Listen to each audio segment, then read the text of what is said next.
Good morning guys, good morning mga ka-anxiety, good morning mga classmates. Kaka-out ko lang ng trabaho, 24 hours duty na naman, no? As a security guard, no? Talagang hindi natin maiwasan na minsan nag-i-straight tayo, no? So ang topic natin sa umagang ito ay paano nga ba bumalik sa dating ikaw, part 2. Part 2 na to kasi nakagawa na ako ng ganitong video dati, no? I-re-record lang natin kayo paano bumalik sa dating ikaw, part 2. So kung interesado ka sa video na ito, samahan mo ko guys, tara. Utangin nagbigay sa akin ng halaga. Salamat sa'yo dahil sa'yo nagawa ko. Salamat sa'yo lahat ng takot minalaw. Minsan din akong pinadapa ng anxiety disorder nito. Kasi hindi na nagbago, nakayanan ko to dahil nandiyan ka.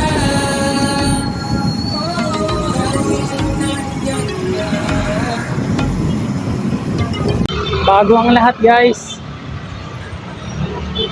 ako nga pala si Kuya Arnold. Dati ako nagkaroon ng anxiety disorder, kaya alam ko ang hirap ng pagkakaroon ng anxiety disorder. Ito naman ang ibinabahagi ko sa inyo, ang aking sariling karanasan tungkol dito, dahil minsan din akong pinabaka ng anxiety disorder na ito. So, paano bumalik sa dating ikaw, no? Dati, no, lagi kong ikinikwento sa inyo na nagbalik trabaho ako na napakalakas pa ng aking nervyos, aking anxiety disorder. Nagbalik trabaho po ako na napakalakas pa ng aking anxiety disorder.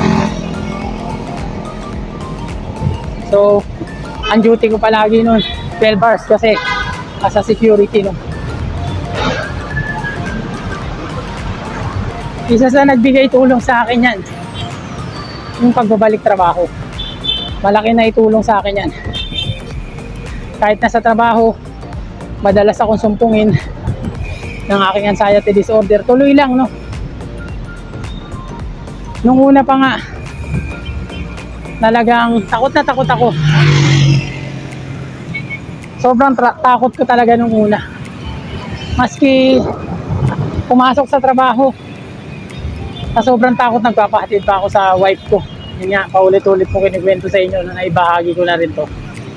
Yan, sa sobrang takot. Hindi si Kuya Arnold yung instant na na-overcome yung anxiety disorder. Talagang natakot ako. Natakot din sa umpisa. Dami kong kinatakutan. Lahat, pati pagkain, no. Minsan, tawag dito. Sa sobrang takot ko pa, no, lagi lang ako ng papang umaga sa duty. Nag-request ako sa officer in charge ko na, sir, baka pwede muna ako magpang umaga lang, no. So nag-request ako, mga ilang buwan siguro yun, no. Dahil takot na takot ako pag panggabi ako. Sobrang takot ko kasi madalas ako makaramdam ng hilo, no. Kapag nararamdaman ko yung mga pangyayari na yun, ay ayan, ninenervyos na ako at hindi natin siyempre maiiwasan yung mag-isip na baka katapusan ko na, no. Kagaya nyo rin ako na may mga ganyang pag-aagam-agam, no. Una, sobrang takot ko, no. Pero minsan guys, as a security guard, no, hindi pwedeng mamimili ka ng duty mo, no. Kapag kailangan mo talaga mag-straight kasi wala kang kapalitan, hindi ka pwedeng mamili. Kailangan mo tanggapin talaga yung sa ayaw at sa gusto mo. Yung duty ka talaga. So minsan nakakapag-straight din ako, no.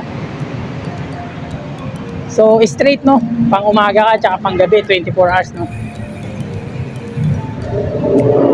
Doon ko unti-unting naharap yung takot ko sa panggabi, no.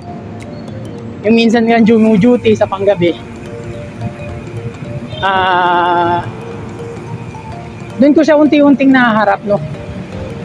Tapos kinaumagahan, sasabihin ko na lang sa sarili ko na kinaya ko naman ng panggabi. Wala naman nangyaring masama sa akin. Hanggang sa doon ko na natutunan na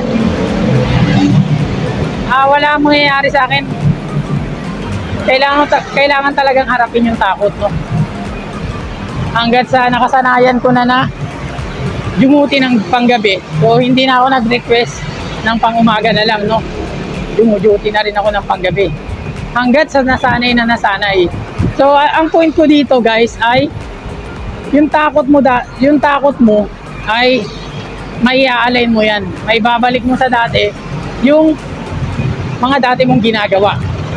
As long as na hinaharap mo yung mga takot mo. Katulad niya, no? Noong una, takot na takot ako na magpanggabi. Takot na takot ako mag-straight duty. Ayan, hanggat sa hinarap ko, araw-araw kong ginawa. Kinasanayan uli, bumalik uli sa dati. Hanggang ngayon, wala nang takot, no? By the way, guys, ngayong araw na ito ay straight duty pala ako kahapon. No? So, kaka-out ko lang. 24 hours duty na naman tayo. Ang feeling ko, napakalakas pa. Nagbabike pa nga ako. Napakahirap pa dun sa binabantayan namin. Buong magdamag kang mulat. Kailangan mulat ka, buong magdamag. Bawal kang matulog. Kasi kapag nahuli ka ng inspector, sleeping on post ang kaso mo. Dismissal ka agad, no? Tapos tad pa ng CCTV sa area. Bawal ka talagang makatulog. So, ang point ko dun ay kailangan mong masanay at kailangan mong harapin yung takot mo para bumalik ka sa dating ikaw. Katulad ng may takot ka mag-commute, no? Takot ka mag-commute. Takot kang lumabas. Takot kang lumabas mag-isa. Takot kang bumiyahe.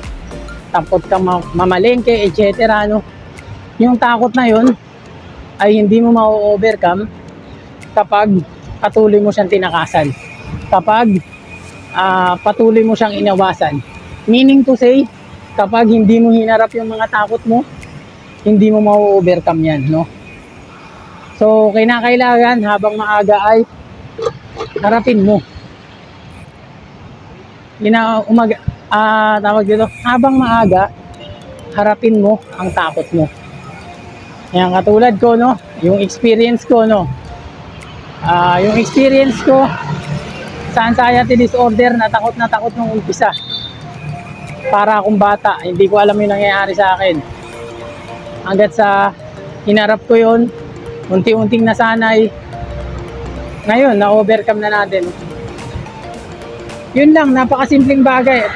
Napakasimpleng bagay na pagharap sa takot. Ang balik naman sa nun ay kagalingan, no? Kasi ang totoo niya, no? Tayong may anxiety disorder ay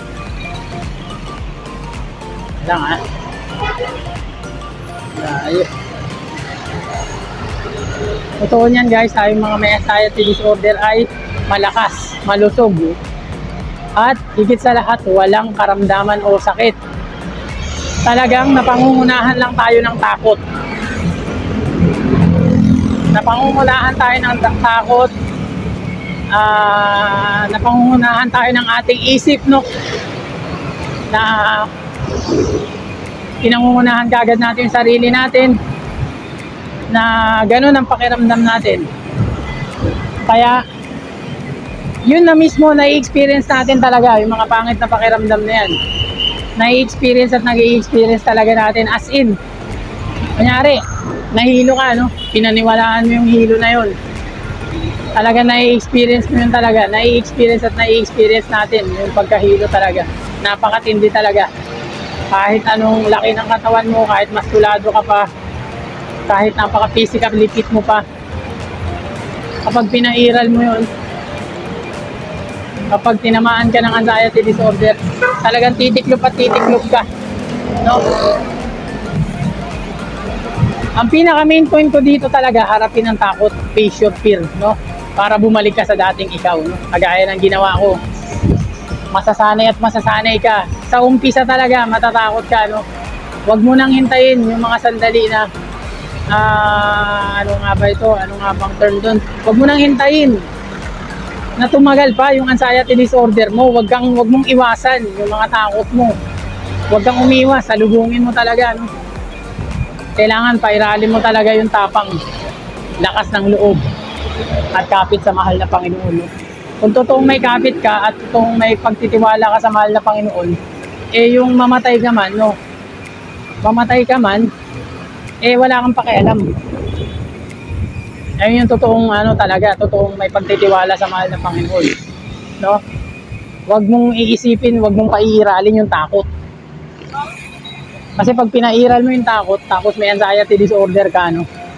Unti-unti kang lalamunin yan kapag pinairal mo yung takot.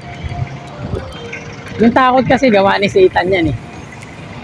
Ngayon kapag nagpadaig ka sa takot, mas pinaniwalaan mo si Satan. Mas pinaniwalaan mo si Satan kaysa sa mahal na Panginoon, no? Pero kapag nagtiwala ka, hindi ka nagpadaig sa takot, ibig sabihin, 100% ka naniwala sa mahal na Panginoon. Ayun yung tinutukoy ko dito, no? Kaya, maging aware kayo na ang tanging anxiety disorder, kaya niya lang gawin talaga ay manakot, takutin tayo, lukuhin tayo sa pamamagitan ng mga sintomas na pinapadala niya. Nai-experience natin yan, yung mga mabibigat na sintomas. Grabe, lahat na yata ng sintomas ng anxiety disorder ay na-experience ko. Pinahirapan din ako, no? Yun lang, no? Kailangan mo lang ng kapit sa mahal na Panginoon. Sa lahat ng oras yan, kailangan mong tapangan. Magdasal ka palagi. Magpakita ka ng pagtitiwala sa mahal na Panginoon. Yung hindi ka natatakot sa mga sintomas. At tulad ng sinasabi ko, magdasal ka nang hindi nagpapakita ng takot. Kasi kung nagdarasal ka na takot pa rin yung pinapairal mo, natatakot ka pa rin sa mga sintomas, useless yung pagdarasal mo. Kailangan buo yung faith mo, buo yung pagtitiwala mo kay Lord, na kasama mo siya, na walang mangyayaring masama sa'yo dahil ginagabayan ka niya. Yun lamang, mga classmates, sa araw na ito, ang aking ibabahagi sa inyo, no? Maraming salamat, guys. Patuloy niyo suportahan ang ating mga future video at hiling ko lang sana na don't skip ads. Malaking tulong nyo na ito sa akin. At malaking tulong nyo na rin ito sa mga kapwa natin nagsasuffer ng anxiety disorder. Yan lamang, guys. Maraming salamat. See you on my next video. Salamat.